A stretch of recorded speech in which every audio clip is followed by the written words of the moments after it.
Bugün de ilk dəfə olaraq armud mürəbbəsi hazırladım və çox gözəl alındı. 3 kiloqramlıq mürəbbəlik armud almışdım. Elə oldu ki, bağa getməli olduq və yolum Maşdağadan keçdi.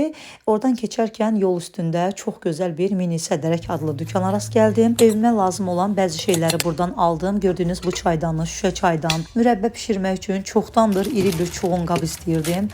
Bunu digər dükanlarda, yəni bu qədər irisini tapmırdım ki, bunu da buradan tapdım və dərhal aldım. Daha sonra isə münasib qiymətə 2 manat 10 qəpik, 1.20, 1.70-ə şüşə qablar, 80 qəpiyə saxlama qabları, 1 manata ölçü qabları, 2 manat 50 qəpiyə iri ölçüdə çay dəsmalları, 1.20-yə mətbəx üçün əl dəsmalları, bir-birindən gözəl fərqli hədiyyəlik suvenirlər, 3.40-a altılı qalın armudu stəkanlar, 99 qəpiyə qəndqabları, 1 manata boş qablar, 5.60-a dəstli şəkildə su dolçaları, 5.60-a tort qabları, 1 manat 2 manat civarında sınmayan melamin qablar, 1.41 10-a şiş çöplər, 1.70-ə bıçaqlar, 5.60-a saç altlığı, 80-90 qəpiyə fincanlar, 3.70-ə gül vazaları, 50 qəpiyə daş stəkanlar, 50 qəpiyə su stəkanları, 6.20-yə tərəzi, 21 azeynə elektrikli bilinçik tavası, 15 azeynə saç qurudan hava feni, cəmi 2 manata 6 ədədli mürəbbə nəlbəkləri, sərinkeşlər, qadın və kişi tərlikləri, 90 qəpikdən başlayan qiymətlərlə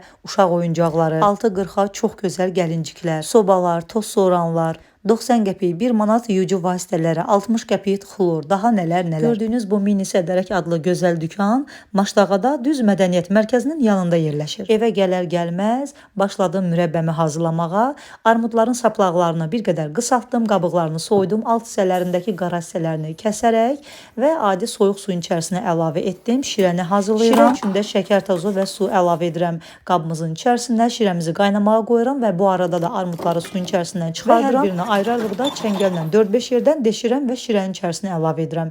İlk olaraq 15 dəqiqə qaynadıram gür atəşdə, daha sonra isə ocaqdan götürüb və tam soymasını gözləyirəm. 2-3 saat müddətində gözlədirəm ki, şirəni tam canına çəksin. İkinci dəfə artıq tam hazır olana qədər bişirirəm. Bişməyinə də bir 15 dəqiqə qalmış, içərisinə yarım limonun suyunu və 3 dilim də limon əlavə edirəm. Üzərinə çıxan köpüklərini də yığıram. Tam hazır olana qədər bişirirəm. Hazır olmasını da bu cür bilirəm. Salfetin üzərinə 2-3 damcı əlavə edirəm suyundan. Əgər həmin damcılar salfetə hopmursa, deməli mürəbbəmiz hazırdır.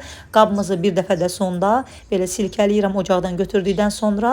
Üzərində olan köpükləri də salfetlə yığıram və soymasını gözləyirəm. Gördüyünüz kimi mürəbbəmiz əzilmədən dəndən və çox gözəl alınıb. Hazırlayanlara nuş olsun.